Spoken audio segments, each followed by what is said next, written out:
Good afternoon, everyone. Thank you for coming. In just a moment, Chief Jerry Williams is going to provide a statement about the incident that occurred today. First, allow me to introduce everyone that we have here in attendance. We're joined by Mayor Kate Gallego, Councilwoman Ann O'Brien, Chief Jerry Williams, Assistant City Manager Lori Bays, members of the Phoenix Police Executive Staff, as well as the Phoenix Fire Department and the Phoenix Law Enforcement Association. Chief? Thank you, Sergeant Williams. Good afternoon.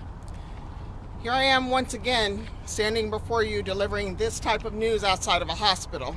I'm angry, I'm tired, and I'm frustrated.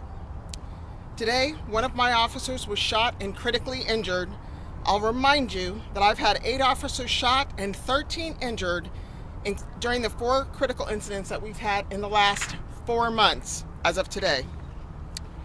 My officers responded to a domestic violence call this morning near Cave Creek and Beardsley Road. A woman told us she left her home and came to the gas station to talk to officers because she was afraid of the confrontation that might occur. While she was speaking to the officers, the suspect drove into the parking lot and fired multiple rounds at our officers at a busy gas station, striking one of them. One officer returned fire after the suspect drove away. We are working diligently to locate him and have released information and a photo of him. I will say this, I am confident we will find this man. The officer injured today is a 24-year veteran of the Phoenix Police Department. The officer's spouse is also a Phoenix police officer. This is a family of public servants to our community who have dedicated their lives to protecting and serving you. From the subways of New York City all the way to a gas station in Phoenix, Arizona, we are not immune to the violence against law enforcement in our communities that is plaguing this nation. I want to personally thank Mayor Gallego, Public Safety Chairwoman Ann O'Brien, Assistant City Manager Lori Bays, and all those who are behind me supporting us, as well as the Phoenix Fire Department and the dedicated hospital staff of Honor Health Deer Valley, who have always shown us incredible support. With the unpredictable nature of domestic violence and the complexities of mental health, the surge of violence across our country, particularly against law enforcement, now more than ever, we need to prioritize public safety. Those who protect our community need our support, and the folks standing with me today definitely support public safety. But remember this, public safety isn't just our safety, it's also community safety. Thank you for that, and if there are any questions, just so you all will know that the scene is still active, the suspect has not been located.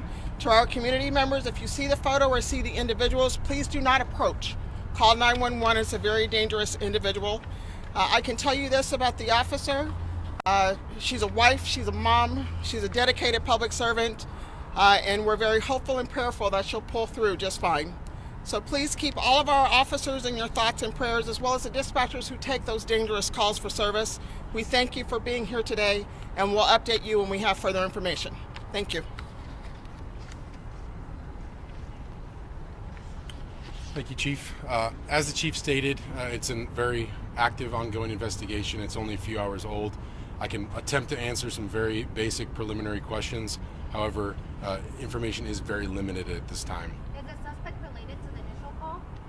Yes, the suspect was some sort of romantic relationship with the woman that called us. What is the suspect's name? That's the information that we released. I don't have it right in front of me. I don't want to misspeak. Can you give us an update on how the officer is doing, if she's in surgery or what's next for her? Yeah, she's actively receiving medical care right now, and we're hopeful that everything continues to progress in a positive way.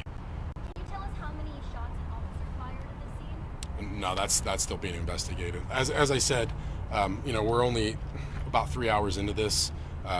We've got a couple different spots that we're looking at, a lot of information we're pouring over, witnesses, surveillance video. You can imagine it's a complex investigation, and most of these details are going to take a while to develop. Where was the vehicle located of the suspect? I don't have that information.